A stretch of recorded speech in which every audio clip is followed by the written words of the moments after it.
Motherhood, but not quite as we imagine. Thought-provoking, refreshing, straightforward, sometimes taboo, often seemingly ordinary, but always honest. Welcome to School for Mothers, opening conversations we all need to have, exploring ways in which you can be fulfilled as a woman, once a mother. Now here is your host, mother of 10, Danusia Melina Durban. Hello and welcome back to episode 15 of School for Mothers podcast. I'm Danusia Melina Durban, your host, and the title for this week's episode is Stride, and my guest is Michelle Griffith-Robinson. She's a former Olympic athlete who represented Great Britain for over 2 decades. Can you believe that? That's a long time. And her special area of elite sport was the triple jump, which is quite funny, really. I like anything triple, as you know. Michelle is the first of only 3 women in the UK to have jumped over 14 metres, and in fact, she was the first woman in the Commonwealth to do so. As a wife and working mother of 3, good grief, there's a lot of 3s here, isn't there? But Michelle knows how hard it is to maintain balance and control in her life. You know, with many mothers struggling to find this key factor in their life, and in her words, women battling with insecurities and low self-esteem, Michelle delivers key messages, including, but not limited to, the importance of a can-do attitude. And I'm really looking forward to exploring what it takes to be Olympian and how kind of build that can-do attitude through life. So well-being and a really healthy, balanced lifestyle are subjects that you can imagine Michelle is passionate about, and she gives frequent talks to corporate companies on getting the balance right. Michelle set up a successful personal training company and trained many celebrities.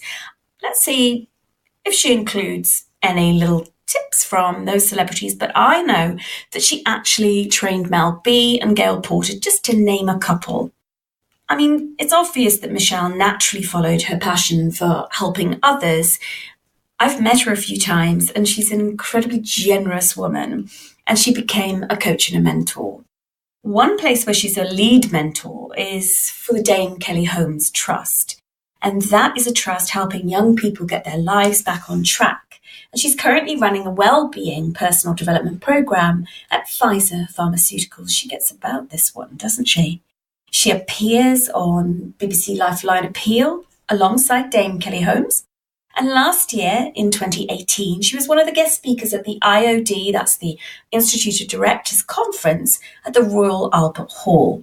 She has some simple quotes that she lives by. One is, "A dream is nothing if it's left on the pillow." And the other one is, "Kiss. That's keep it simple, sweetheart." In this upcoming conversation, I really want to find out what we can learn from Michelle's Olympian experiences of stride. I'm betting that resilience is something that she truly knows about, and that enduring ability to keep on going even in the face of the shit moments.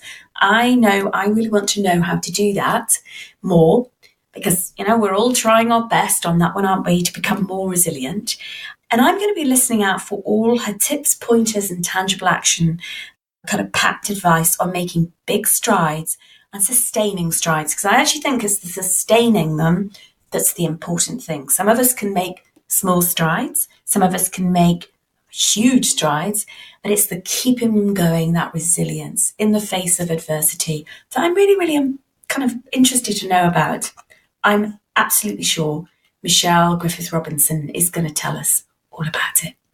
Let's get going on my conversation with her, shall we? Here's to Stride. Today's guest is a woman that I met when I had this meeting with Jo Wimble-Groves. Her episode was called Because, and we were talking about guilt, because she's Guilty Mother, or at least that's her very, very famous blog. And I was at somewhere called the Albright, and that's an all-women club in London. And then there was this amazing, statuesque, powerful, really huge presence of a woman that was with her. And, I'm a short ass, so I'm barely 5 foot. And she's this, Amazon, completely a beautiful Amazon. And it turns out that she's an Olympic athlete, ex-Olympic athlete.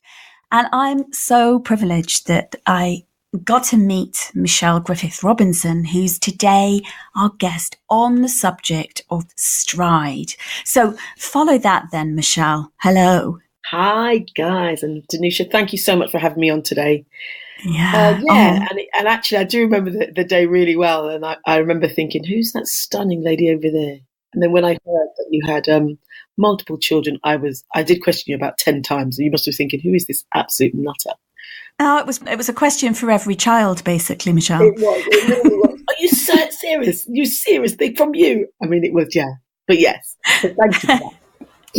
Oh, I mean, it's my pleasure, actually, to welcome you on to the School for Mothers podcast, because I really wanted you to come because you have this drive and, a way of striding out into the world that I really want you to share about, because it is special. And I've no doubt that in some measure must be to do with your background. And maybe you could share a bit about, where you've been in your journey and how come you represented Great Britain.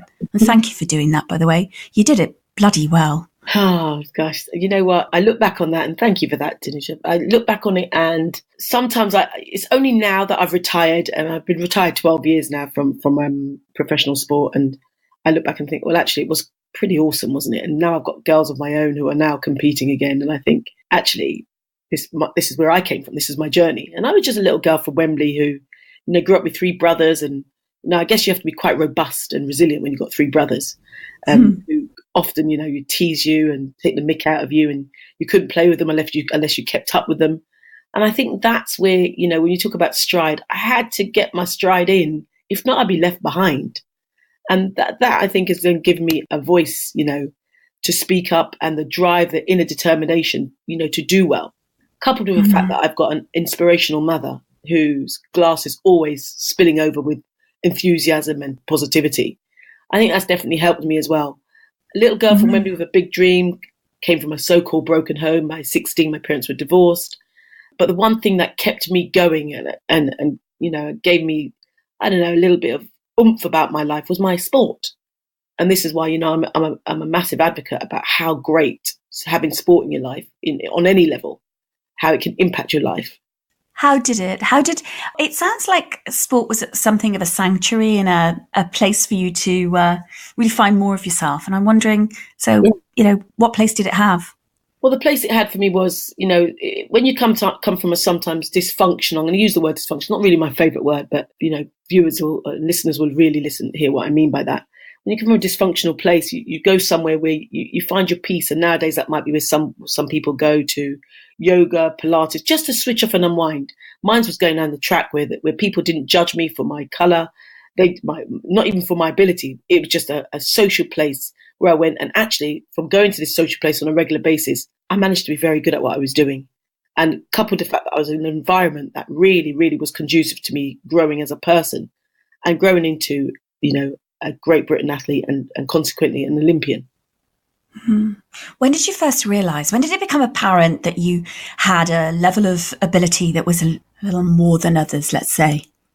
That then obviously became considerably more than others. I was at school the other day and a kid asked me the same question. When did you realise that you were a cut above the rest, is how they put it. Yeah. And I said, when I raced the boys in a sports day, I could definitely beat the girls. And, that goes without saying, I could beat the girls. But there was one boy at school called Ricky that used to be head and head between me and him. And he's a big strapping 14, 15-year-old kid, boy versus a girl. And yes, I was tall, I was strong, but I was a beanpole, They used to call me tits on stilts because I had massive boobs, the longest legs and big feet. But I could run.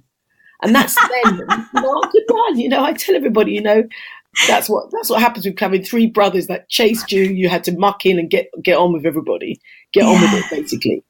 And that's about 14, 15. I think my school teacher, who I'm still connected with now, he said to me at the time, there's something special about you. So it was going down the club from 12, joining an athletics club at 12. And this is why I encourage people, take your kids to wherever they can go to make them find their feet and literally find their feet and find their niche. Take them to these places because you don't know where it will develop. And don't get me wrong, I'm not encouraging everybody to take their kid to a gymnastics place, a running track, a swimming club to be an elite athlete. I'm just saying that for me then allowed me to, in time to come, go to a place where I felt safe, where I felt, I could be happy in my happy spot. Yeah, exactly. What happened to Ricky? Ricky's still about. He's still about. I don't think he's he was a gorgeous looking boy, by the way. I don't think he's not in my network now. Yeah. But I'm sure he's still around in the Wembley region. I'm sure he's still around. I'm sure I can still kick his butt too. I'm sure I can. Well, exactly. Yeah, I'm sure you could. Yeah. Absolutely. Yeah. Now, how tall are you? I'm actually only 173 in old money's term, 5'8", but I have got long legs. So that makes me look taller than I am. You have, yeah. Yeah, I've got long legs, but I'm only 173. Oh, that is so hard to believe. That is so hard to believe. I do look taller than that only because of the length of my legs. But and the heels. Yeah, you got to rock heels, man. I tell all my women out there, so what if you're taller? My husband is only about an inch taller than me. People say, oh, what's it like when your wife wears heels? And my husband just says, just means she's taller than me. And? Yes, what's that got to do with it? Yes, that's funny. Your own self, So you mentioned about your girls competing. So what are they doing? My girls are sporty, and sometimes I mean, I don't know if you find it as well. Sometimes you kind of excuse yourself and say, "Oh, yeah, they're all right." No, they're not all right. They're very, very excellent. Actually, they're brilliant. Mm-hmm. They're brilliant sports. In terms of sports, netball, athletics, hockey. I let them do it all in the subjects sports that they like to do. I would say that my youngest daughter could be an outstanding athlete, and I'd say that definitely my eldest daughter could be a brilliant netball player if she chooses to go down that pathway. Yeah, exactly. So how is it being a high performer? That's an understatement, isn't it? An elite athlete. Mm-hmm. And how do you avoid kind of pushing, or not pushing, but I think what I really mean is, I'll just tell on myself. So because I was a very high level dancer, when I realized that one of my daughters was horrific at dancing, she'll know who she is. Name shame. No, that would be mean.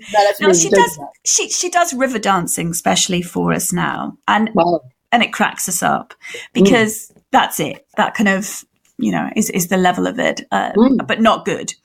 Yeah. So I couldn't bear for her to go and do dancing lessons because I actually knew that this beautiful little girl who thought, oh, mummy, I'll be a ballerina, and she has the physique for it. That's going to give it away. Yeah, it was never going to happen. Zero technique, zero. And but she tried. Come on, she tried. Yeah, no. So that's why I'm telling on myself. So no, she didn't. I didn't let her go to dancing lessons. That's the point. Yeah. So that's what I'm getting at. So what do you do if you realize that a child really hasn't got any talent at all in that area, an area that you excel at? So maybe you haven't been there. To be honest with you, I'm very realistic with my girls, and my driver isn't sport because I've achieved my sport. I mean, sometimes I watch these parents and I listen to these parents in all the schools that we're around and we're representing, and I look at them and I think, you guys are living your dream through your child. Yes. Fortunately for me, I don't have to live my dream through my children.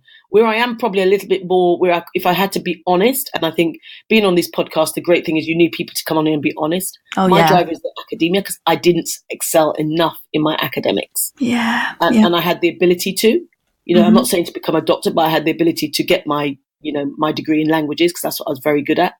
So in that is probably where I am more of a pushy. I'm more, look, my expectations are you are bright enough, so follow through. On the sports field, no. On the sports field, I'm very happy for them to do whatever they choose to do. However, in everything they do, I would say, and, they're both very good clarinet players. They're very good at drama, very good at music, exceptional at sport, academic kids as well. What I do say, and I think this is the ethos that we all have to adopt, if we're spending time, money, ferrying you around to X, Y, and Z, you got to give me 100% of that. And that's where I am quite, That's an interesting one, isn't it? So if they're going to do something, you want them to be all in, like 100% in. Don't give me half. Don't give me half. I don't want half because half doesn't do anybody any favors. So bearing in mind, don't get me wrong, this is not for them to be, to be at the Royal Ballet School. One of my daughters does ballet. This is not for them to be, at the Olympic Stadium. All I want is for them to be, and I know we bounce around this word, the best version of yourself and the best you, but actually, yes, because it's not cheap sending them to these classes. It's not cheap. Invest in time. You can't pay for time, Danusia. You can't pay for time. So I do expect 100% effort. And when we get grades that come through our schooling, and it's about effort and grades and attainment, the big thing I'm always looking at is actually your effort. Because if you get that foundation and that effort put in from now, it kind of follows through to you when you're an adult, into adulthood as well. So that's probably where I am, the pushy parent. Well, I think it sounds like you're exacting about the level of effort rather than pushing for mindless achievement. No. And that's really important, isn't it? Because if I agree. If a child is really doing their very best and they're getting a D in maths, then hey, that's amazing. I mean, that's me with my D in maths. That's me. I often tell this when I do my public speaking, I talk about, what does D mean? And I said, D was just for determination. I went to university, got into the front door. The woman said to me, I can see you got good A-level grades, you got good GCSEs. I can see you got D for maths, and we don't really let people into university with a D for maths. I said, and so I picked out the first slip, the second slip, the third slip. I actually took my maths GCSE 5 times. I know the listeners are probably thinking, is she really that dull? But D was for determination, I said to the lady, not out of me not trying. Yeah, exactly. Well, you can't fire on all cylinders, can you? No, you Very can't. few people can. Can't. Someone's got to give somewhere. And we have to remember, we're not all brilliant in every other areas. And the areas that you might be weak in, that's why in the real world, you have teams around you to almost compensate for the areas that you're not as strong in. Exactly. So clearly you're about 100%. I mean, we've spoken alongside each other and, you are exceptionally high energy. And I'm not naive enough to think that you're always high energy, because that can't be so, can it, Michelle? No. I'm not always high energy. I would say the majority of the time, people that know me, I'd say I'm generally an 80-20 person. My glass is generally always full. And there's things that may happen that may, I was talking about it today at lunch, actually, when somebody said to me, about depression and everything else. I said, I have my down days. I'm days where I might be down, but I can't say there's days where I'm depressed. And yes, I am high energy. I'm enthusiastic. I love life. We've got life. I breathe it, live it. And you want to live it to the max. So I think that's something that not everybody is like me. And I get that too, but I'm not going to change and I'm not going to alter who I am to fit in either, because I love life. What are the challenges that you've faced in terms of maybe not fitting in? I've never really felt that I haven't fitted in, Danusia, if I'm being really honest. And I've always been, I would say always, in the last 17 years, since I've been with my husband, Matt, I would say for the last 15 years, we've always been the minority everywhere we went. And that's in colour. That's in majority male, minority female. I've always been a minority. And I just fit in. I don't even look at it as anything. I just fit in as a good person. I want to fit in as a majority to be a good person. So I never really felt that. I've got to be honest with you. Yeah. You've got things to do, so you're not focusing there. No, I don't. And I'm being really honest. I'm not. My head ain't up in the clouds, and my head's not up in my bottom. But really, I just crack on. I just get on, and I mix in, and I walk in a room, and I do feel like a light. And why shouldn't I feel like a light that lights up a room? That's how I actually genuinely feel. So, I don't feel like, I don't fit in here. Of course, there's times where I think, actually, do I have to go and make that small talk again? Yeah, well, small talk's bloody annoying. It's boring. You have to really go and do that again. But hey-ho, you have to cut through a little, I call it the stages. You have to go through the stages in order for people to really, to see who you are. Generally, I want to be high energy. I want to be known. Tomorrow morning, God forbid, if I was to pass away tomorrow, I want to be known as the person that wore bright, bold colours, high energy, and loved life. Yeah. Well, it's a short one, isn't it? So you're going to make a big impact while you're here. Amen. So how has it been then in this last 12 years from retirement? I mean, you've had a big career, and I wonder how reinventing yourself and how finding a new stride has been. Yeah, finding a new stride. You know what? I love that, reinventing yourself, because you're in this little bubble, I wrote a little blog about this.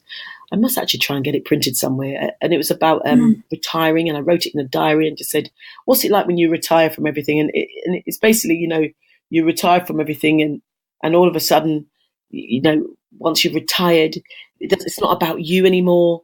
And the phone calls stop ringing and the sponsors drop off. I mean, now I'm, and this is not a plug or anything else, I'm trying to contact ASICS UK to try and sponsor my girls, but this was something that you never even thought of. I would just get trainers from Nike. I was sponsored by Nike, trainers from ASICS. all of a sudden when you retire, it's like, Michelle who? You're Michelle who? Yes. You? You are. Sorry, you are. And I think that reinventing yourself. And a lot of people on a very serious note struggle with that transition. A lot of people, especially athletes, sports people, hockey players, swimmers, they struggle into what's next for them. And the only thing I would say is how I reinvented myself was in 1999, 20 years ago this year, I set up a personal training company. And I set that up because a sponsor dropped me at the time. And I needed to Why was that? I just wasn't performing. Right. It's as simple as that little thing. Yeah, that little thing where you're a high performer, but actually on that year you're not performing. Yep. And it's about, it's a business, isn't it? Bums on seats. Who wants to come and see Michelle Griffith perform? Actually, she's not competing well, so actually we're going to withdraw her funding. They didn't withdraw all of it, but enough that I had to go and find a plan B. Yeah. So I went and found this plan B, which was to set up a personal training, to go on a personal training course. And I went with my friend Caroline, and 20 years on, we're still the personal trainers, and I still do personal training. That's how I managed to secure myself once I retired. Yeah. So from retiring, I already had my personal training in place. And then I've gone on to my coaching and mentoring. And I've got to tell you, Dee, I absolutely love it. I love impacting people's life. I love inspiring the next generation. I do so many things with young people. And in between all that time, I had one child whilst I still competed, but I had the 2 children as well. So you kind of reinvent yourself around your model, your family model, and also a model that works for you, and you find your skill set that works for you as an individual. Mish, just a minute, because I think my little boy's coming in. What do you want, Horatio? Can you come down? I will come down soon. I'm just speaking with Michelle. Okay? I'll be down. Yeah. Sorry, Michelle. No problem, darling, please. In a minute I can come, but right now I can't because I'm on a podcast. Do you want to come say hello? Come and say hello, sweetie. Come and say hello, darling. He's on the brink of a meltdown. I certainly will. Let's put the timer on. And then you can watch it. Sometimes taboo, often seemingly ordinary, always honest. Listeners, I've forgotten to tell you that this episode is sponsored by Me Sheets, my simple but incredibly effective system to get mothers not only doing the things we really want to, but as important, if not more, Me Sheets reinstall us mothers bang smack in the centre of our own lives. That's priceless. It's a digital download, very, very easy to get. The thing is, I know we all know how easy it is to meet everybody else's needs, but by the end of the day, pretty often to realise that we haven't actually met our own needs. We haven't got to the things that are really important to us and only us. So I created this really, really simple piece of technology that hundreds and hundreds of women are using every day around the world. So if you'd like to see if Me Sheets will help you achieve more, focus on yourself and keep yourself in the centre of your life, all you need to do is go to schoolformothers.com/Me Sheets. That's schoolformothers.com/Me Sheets. Write to me and tell me how it's going. I love to hear from you because I've got big plans for actually making this into a program that will further teach you how to use these Me Sheets. It's going to be fun. I know it is. Schoolformothers.com. Okay, so I'm back. No problem. That's one of my triplets, and he's special needs, and he kind of almost had a meltdown. He really needed me. So Yeah, but I think that's, in this world that we live in, this non-idealistic world, I think that's I think you should actually keep this into the podcast. This is a real life scenario, and have you coming back on here, as the producer of your podcast, you took it in your stride. You've done what you had to do. And we're back on it again. That's it. I had to take it in my stride, didn't I? Absolutely. So fitting in quite well. Thank you, young man. Yes, he's lovely and settled now. Exactly. So. Yeah, bless him. So we were talking about how I managed to, over the last 12 years since I retired, what I was doing. And I was just saying to you that I'd set up a personal training company, and then I've gone into coaching and mentoring, and as well as having 3 children now. Yeah. Now, how's your little man? And I'm not talking about your husband, Matt. I'm talking about your My boy. little love affair is what I call it. I never knew, and I know we're going slightly off piste here. I never knew how much love I'd have for a little boy compared to my girls. And I don't know why. People are probably thinking she's crazy. It's just a different type of love with him. I just want to, even now when I'm doing my hands on my face, I just want to kiss him up, my little man. He's fantastic. I really don't know what it is. I don't know. Is it because he's my last? Is it because he's a boy? Is it because he's significantly younger? He's 10 years younger from my eldest daughter. There's 10 years between him and my eldest daughter. There's 7 years between him and my second daughter and him. I don't know if he's just lush. He's lovely. He's such a nice boy. Yeah. Well, he's a much wanted baby. That's isn't what he? it is, actually. He's my rainbow baby as well.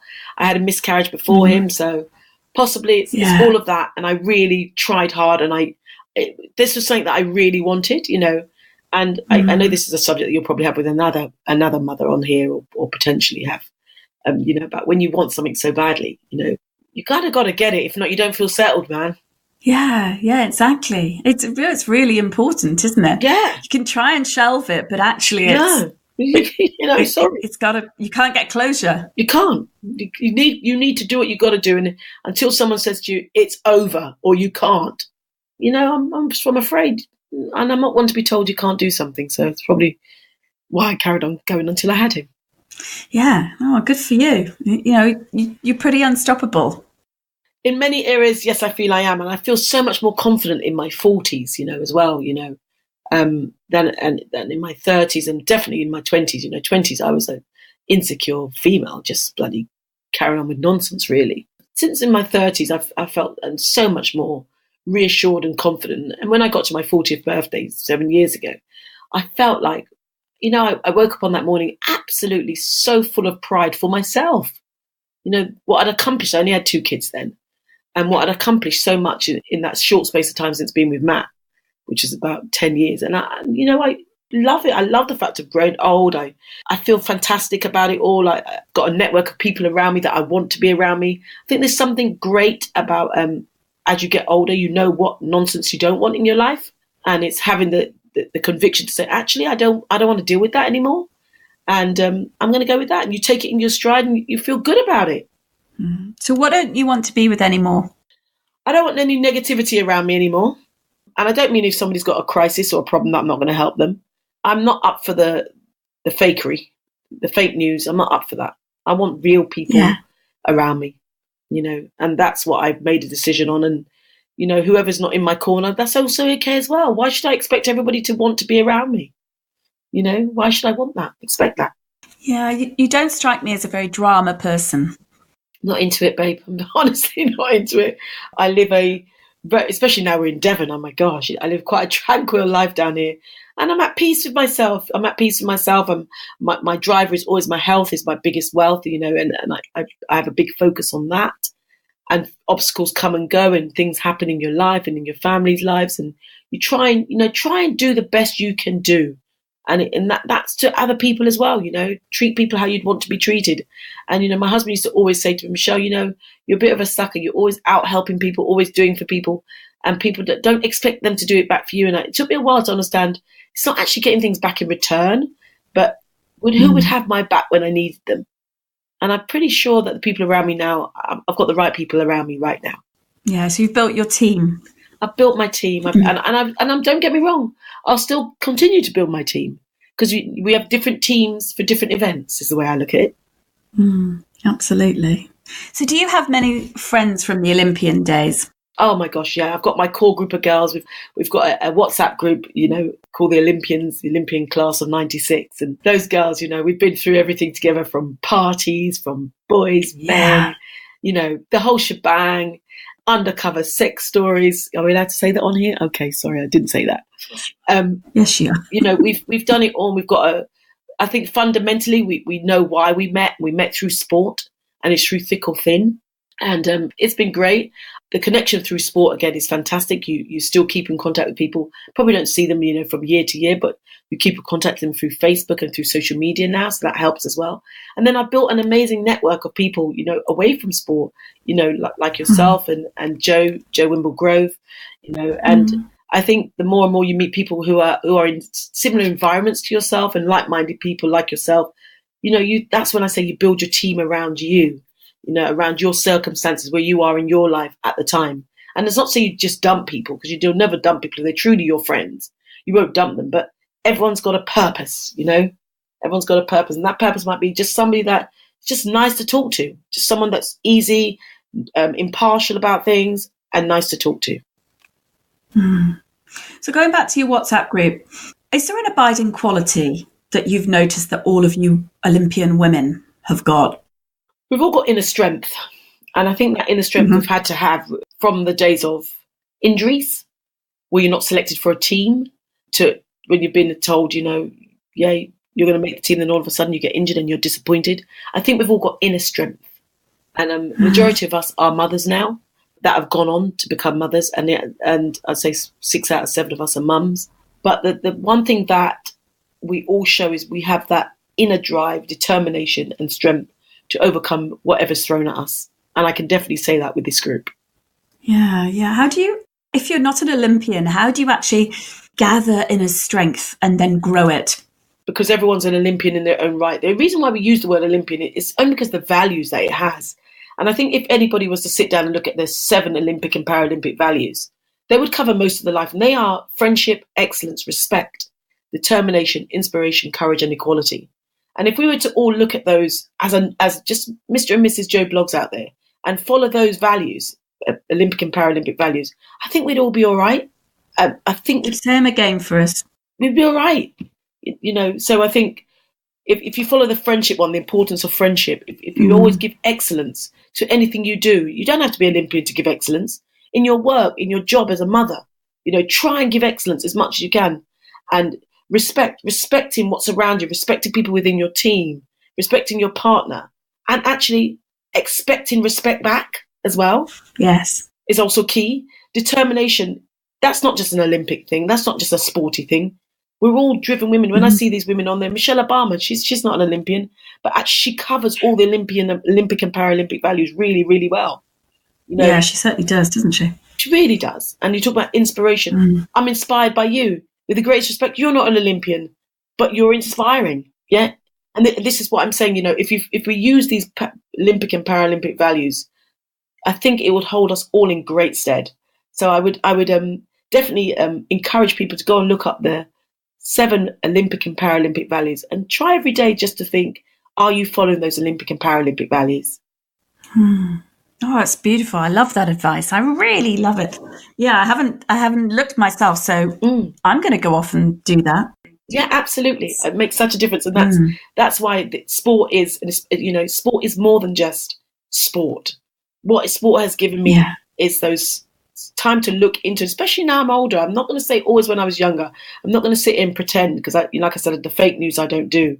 But especially as I've got older, those 7 Olympic and Paralympic values have rung through to me. And I encourage my daughters all the time. Have the courage, girls.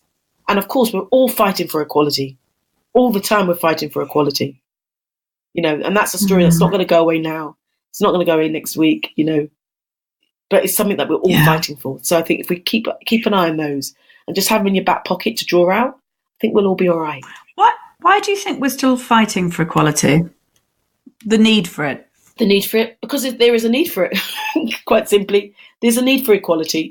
Why shouldn't there be? Somebody said the other day, I don't even know who I was talking about football, just saying the amount of black players on the field in all the Premiership clubs, but when you're looking at the management side, there's hardly any black players. I think it was the fact that Andy Cole, former Manchester United striker, has just joined Macclesfield as assistant coach. And you're thinking, Andy Cole just joined Macclesfield, and I think Macclesfield are Division 2. And the fact of, bear with me 1 minute, please. Hello. We're having one of those podcasts, aren't we? Oh my gosh, amazing. Thank you, sweetheart. Oh, thank you, darling. Bye. Sorry, Dan. I want to know the good news. Come on. My suitcase that I wrote off to DPD today, about my suitcase that has been waiting to get fixed, and it's taken 7 weeks for them to collect it. 7 weeks. 7 weeks? 7 weeks. I said to me, and so I put a thing on Twitter today saying, I'm not asking you to come to Jamaica to collect it. I'm asking you to come to Devon. So, yeah. So that's sorted now, is it?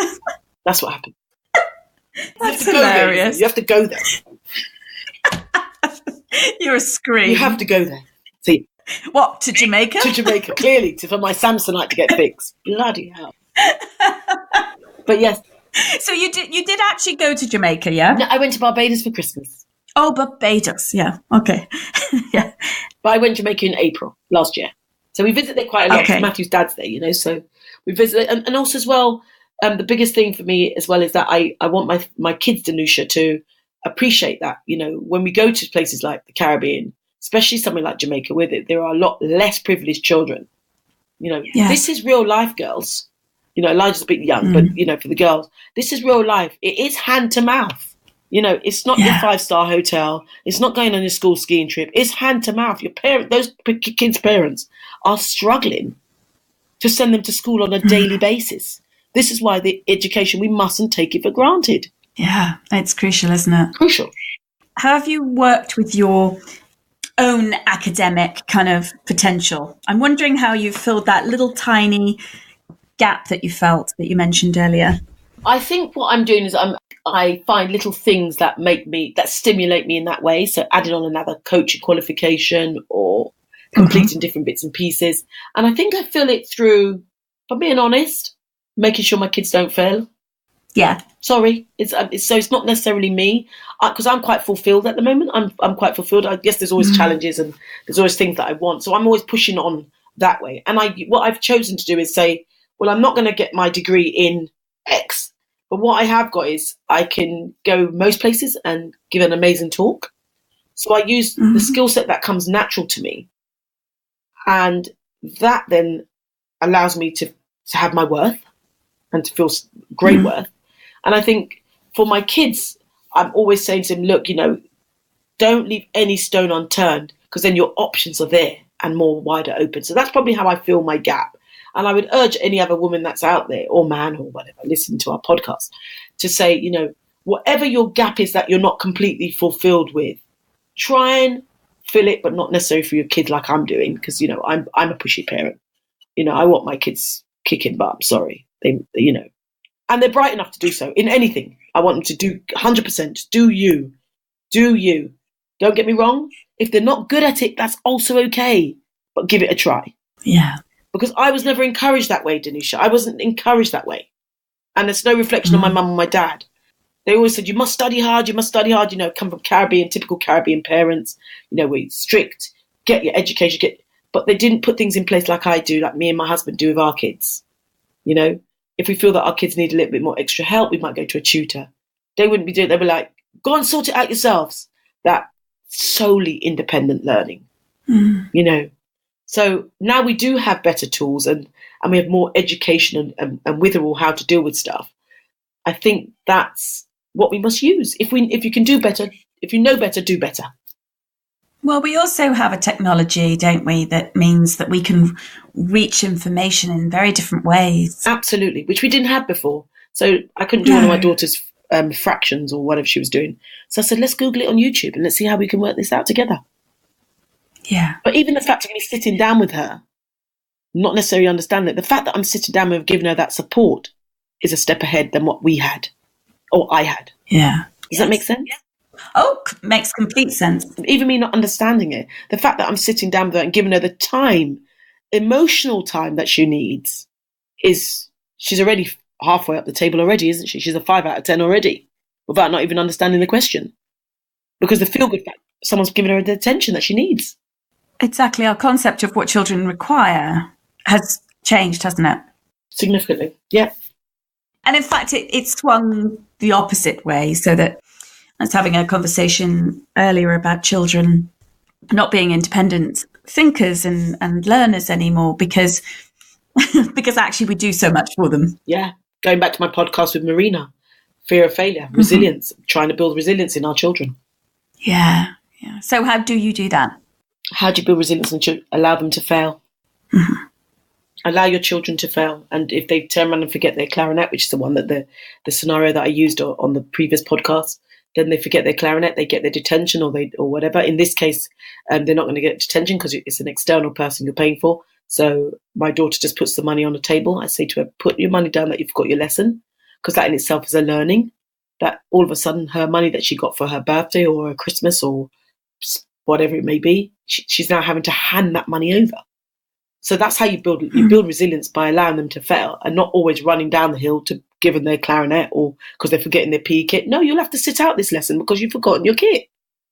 So it's about giving them that independence to learn and giving them the foundation to thrive and stride ahead.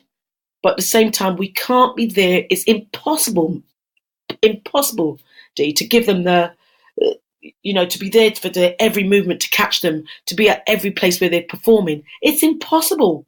And we mustn't do that. We mustn't give them that expectation that that's where we're going to be. My daughter ran a cross-country race last week, Saturday. I was working here. I work in a boarding school as well. And she was like, oh, Mum, I'm so sad that you won't be able to come. I said, don't worry about me. Focus on you.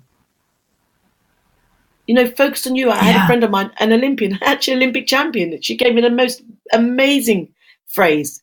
A couple of the mums, which mums can be like as well. And we have to put our hands up. We're quick to be a bit judgy, a bit judgmental. One of the mums had said, oh, I noticed that you're not able to, you wasn't watching your son. You wasn't at your son's rugby match. And, almost putting her down, making that guilt, that mum guilt again. And she said, yeah, it's funny that, my mum didn't really come to many of mine and I'm an Olympic champion. Boom. Conversation finished. Yeah. Yeah, exactly. Yeah. Well, it's so important that our children actually perform for themselves. Absolutely. They actually do it because they want to, rather than because they have to have mum or dad or somebody there witnessing them. Absolutely. They've got to perform for themselves. There's got to be the inner drive from themselves. How do you build resilience? I don't know if I answered that completely. You build resilience from them failing. You build resilience from explaining to them that life is not always rosy and that's okay to feel how you feel. Go back and try again. Learn again. Yeah, I teach my children that life is not fair. Absolutely. Because it isn't. It isn't. Not. We don't all get treated the same. And that doesn't mean to say that I'm not teaching them about equality and equity and inclusion. Of course. That's different. But the fact is we don't start from the same place in life. And I definitely have to do this with my special needs child, and explain to his triplet brother and sister that life needs to be adjustments for him that are just needed. Of course. Of course. And I think taking people, and that's hard for 5-year-olds. It's hard for 5-year-olds, and I'm sure it's hard, for his triplets as well, who'll probably have a special bond with him as well to understand. Yeah, absolutely. That we can't all be treated exactly the same because some people need different things. Your needs are on your requirement basis as well sometimes, isn't it?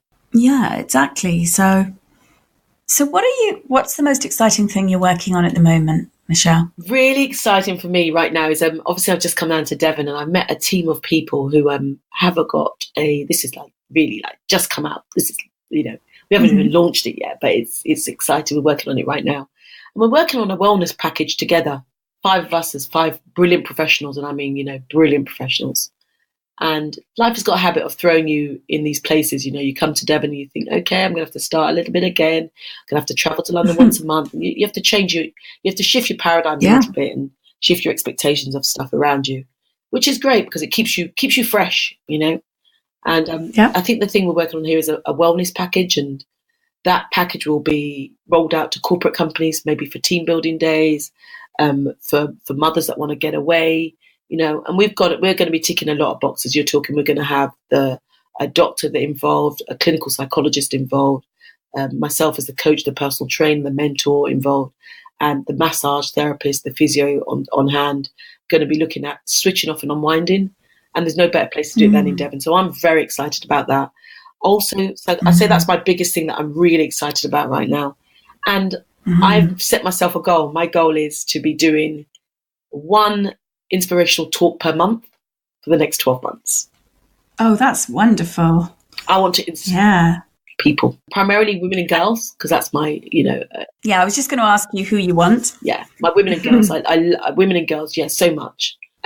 Something that I don't really talk about much is, about being involved in coercive domestic relationships and stuff, but probably not the place now for me to discuss that. But I want to highlight that a lot more over the next 12 months. And I've got a meeting coming up, which is quite exciting. with Diabetes UK to talk about the fact that I was diagnosed as pre-diabetic back in September, October. And this is me who's fit as a fiddle, trains, looks great, da-da-da-da-da-da. And I want to raise awareness of that. So they're the three things that really for this next year, that I'm looking forward to getting out there a lot more and to raising awareness more on Diabetes UK, domestic relationships, domestic violence in relationships, domestic abuse, and my wellness packages. So I've got a lot to be looking forward to, and I've got a lot to be grateful for. I'm very, very blessed. Well, I can say that you're an incredibly powerful, inspirational speaker. So if there's anyone listening that wants a speaker to come in and rock people off their chairs, then you know where to look. The show notes will have exactly where to get hold of Michelle, and I can thoroughly recommend her. She's absolutely amazing. Really, really is. So, yeah. I think I talk from my heart, right? I talk from my heart. So if people want the truth and authentic, then then it's great to have me. And and I work great in teams. I love working, like when we did our thing together. I loved working with the mums that were there.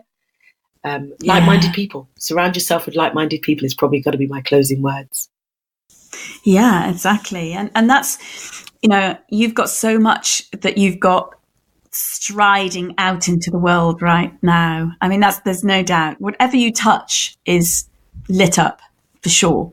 Thank you. And I'm really grateful for you for giving so many nuggets of wisdom, actually. You're such a pocket rocket or a big blast of power that it's really interesting. This has been very gentle.